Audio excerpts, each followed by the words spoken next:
Imagine opening your fridge, snapping a photo of the odds and ends inside, and having an AI instantly suggest a handful of recipes that use exactly those ingredients. That's the premise behind a new wave of cooking assistants powered by computer vision and large language models. The process works like this. An app scans the image, identifies items like a half bell pepper, some cheese, and leftover rice, then queries a recipe database trained on millions of meal combinations.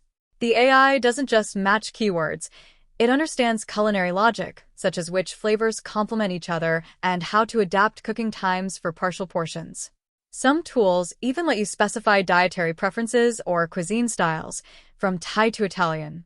The result is a personalized, waste-reducing suggestion that turns a random assortment into something deliberate. For anyone trying to cut down on food waste or simply get more creative with what's on hand, this kind of AI offers a practical, everyday use case that goes